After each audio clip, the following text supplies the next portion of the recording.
It's not Mr. Hackett, played by Robert Duvall. It's his boss. And he calls him in and he says, "You have meddled with the tidal forces of nature, Mr. Beale, and you will atone.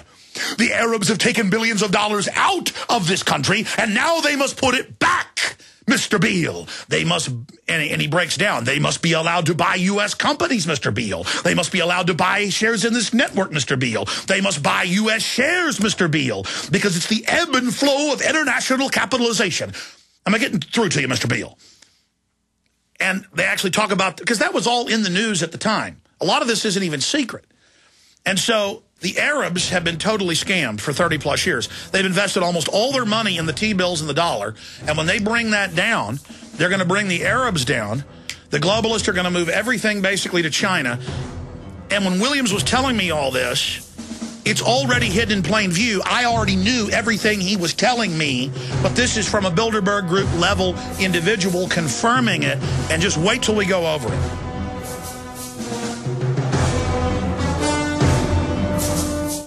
We're on the march.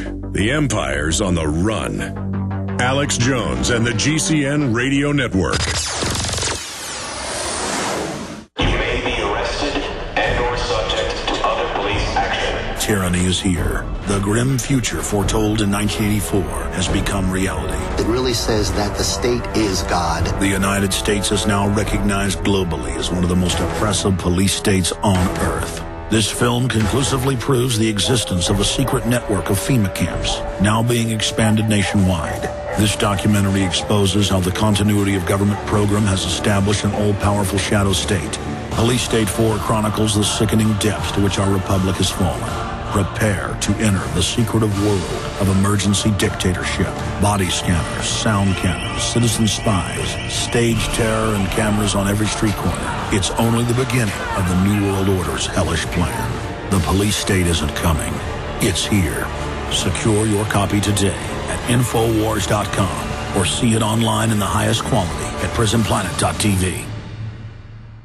Hello, friends. This is Alex Jones. You've heard me talk about Cal-Ben 5-star soaps for years. This is an American-made product of the highest quality and compares to nothing you will find in stores. You can buy factory direct, shipped via UPS right to your door. Check them out on the web at 5starsoap.com or call 800-340-7091. Take my word for it. Once you've used Pure Soap, you won't buy anything else. Since 1947, Cal-Ben Soap Company has been showing consumers that soap can be tough on dirt and gentle on the environment. Buy American and stay clean, as well as support InfoWars. Visit 5starsoap.com today or call 1-800-340-7091. Well, Marty, what do you have to say? As founder and owner for over 63 years, satisfaction is guaranteed or double your dirt back. Call us at 1-800-340-7091 for a free catalog or visit our website, 5starsoap.com. Thank you. This is Alex Jones with 5 good reasons you should consider buying a solar power generator. Number 1, new climate legislation could easily double or triple your electric bill. Number 2, our new Energy Czar wants to control how much power your electric company allows you to have. It's true. Total government control of electricity in the name of smart grid technology is coming. Number 3, in some areas of the country, the power grid is dangerously overloaded. And now new socialist legislation is only compounding the problem. Number 4, dangerous weather is always a threat to local grids. Every year, thousands of families lose their power from weather-related outages. Number 5, a solar power generator provides powerful backup insurance and peace of mind. Folks, I really believe in the solar power generators offered by Solutions from Science, one of my oldest sponsors. You can get more information at www.mysolarbackup.com. That's mysolarbackup.com. Remember, the government doesn't own the sun, so go to mysolarbackup.com or call 1-877-327-0365.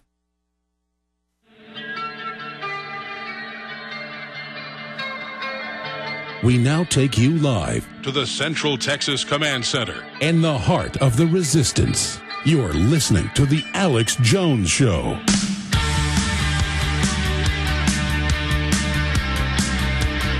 Okay, let me try to sum this up simply, and then we'll go into more detail when Lindsey Williams joins us. There is a collection of private central banking families who were able to get most European countries, England, and the United States within the last 200 years or so, 1815 in England, similar time frame in continental Europe, not till 1913 in the United States, but they were able to position themselves to control the issuance of currency and credit. So they could buy up the world, buy up any media, buy up governments, do anything. They control the issuance of currency and credit through the governments, but they are paid interest on the right for the government to produce money. So they control all of the credit. Now, the Arabs have their own banking system that is based on upfront fees and has trillions and trillions of dollars in it because usury is illegal under Islamic law. Now, that's another big reason the globalists want to overthrow those countries and put in new regimes who will play ball with them and allow the big banks to basically destabilize them, break them down through economic and societal turmoil, and then come in and finance their reconstruction. And there's so many multivariate, multifaceted, I'm quoting a video clip that's coming up in a moment, things that go into this, but everything's being converted into a corporate world government. In the 1970s, they put out Rollerball with James Caan, all about energy sectors and global unions and 10 unions that form a global union, and where there's different sectors and how certain nations are only allowed to produce certain things. One country's manufacturing, another communication, another energy. And then the UN sits above that with the only military force, or the fascist symbol of the hatchet on top of the bundle of sticks, binding them together. And this is what globalism and the New World Order is. This is what they teach at Harvard and Yale and at the public school of public affairs at UT. Aaron Dykes went there, has a degree from there. And they taught world government's good, global corporate control, one world currency. And so when I hired him, it was a perfect fit because he'd been there, but they'd tried to teach him it was all good. And obviously here, he knew it was all true because he'd already been taught all that, just we have a different perspective.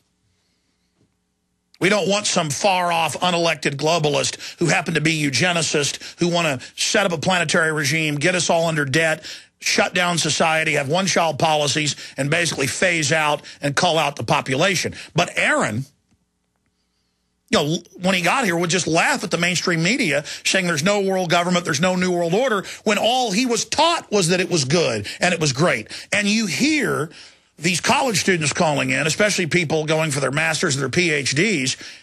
Same thing with Steve Watson. He's got a master's in political science from a university in England. The one in Nottingham. The point is, he was taught all that. So why can he now write articles, understand it all? Because the enemy taught him everything he knows. The enemy was there telling Steve Watson and telling Aaron Dykes that, yes, we're going to have a global government. Yes, we're going to control everybody, but it's for your own good. So they have movies like Rollerball in the 70s, where they rolled it out in a fictional account to pre-program and basically acclimate people. They put out movies like Network, very well done. We're going to play a clip here with Ned Beatty, who's the big corporation chief, and he's calling in the news anchor who went live on air, kind of had a breakdown. That is, he broke into reality. And he says, look, we can't allow the Arabs to own this TV network. And so he gets called into the CEO's office, not of the network, but of the company that owns the network. And he says, look, let me explain to you how this really works. Okay, and you haven't just stopped a merger here or this company being bought. You have caused serious shockwaves throughout the global system. And then he tells him the global system will be no war, no famine, total peace. Kind of like Emperor Palpatine saying, now that we've killed all the Jedi, there will be peace. Yeah, peace meaning scorched earth, siege, annihilation, genocide, the oldest form of total war, completely wipe your enemy out, financially, psychologically, dumbing everyone down. It's full spectrum dominance. The globalists are threatened by intellect, by private property, by anyone of means who isn't part of their system. And if you watch Rollerball or you watch Network, both came out in the mid-70s, it's mercantilism.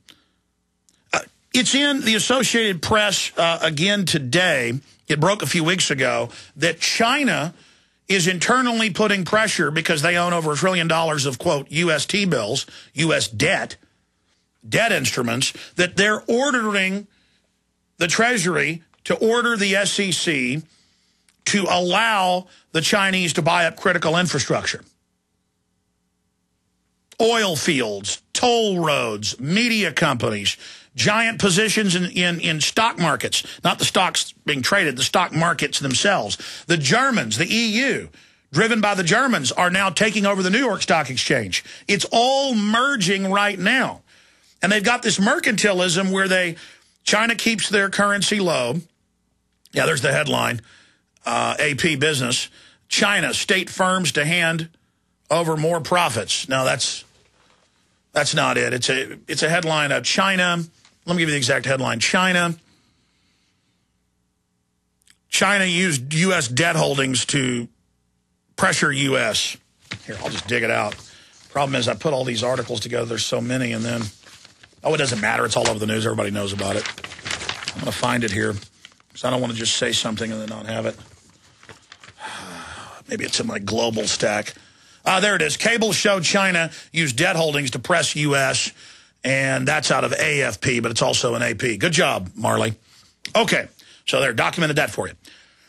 But it's all about the globalist at the banking level above countries with a balance of power so that nation states can't be strong and independent, and then all the power is in the hand of the offshore globalist. And so China keeps their currency way low, basically devalued, so no one can compete with them. They have internal tariffs against our goods getting in. NAFTA and GATT and these international trade agreements are used with all these third world countries to leverage the U.S. with labor cost and with environmental regulations we have here and oppressive taxes to where you physically cannot make the products in many cases here in the U.S. And Mexico's losing its jobs now to China. And so is India. No one can compete with it, because they've got giant slave factories where they've got to put big nets around their 5- and 10-story buildings because people are committing suicide by the score every day. They're now drugging the workers so that they'll submit. Japan's looking at drugging their workers with lithium. The U.S. government was in the news 2 days ago calling for it. I mean, they're bringing in a system so dehumanizing that they're openly saying we're going to drug you and put suicide nets up. That's the model. China, already doing it.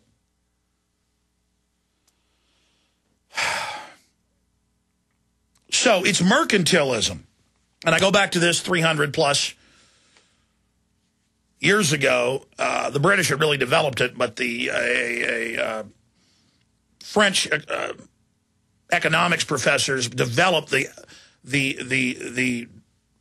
tome or the handbook of mercantilism, and I've talked about it before, but to understand New World Order globalism, you got to understand this. This is the key to everything. French possessions,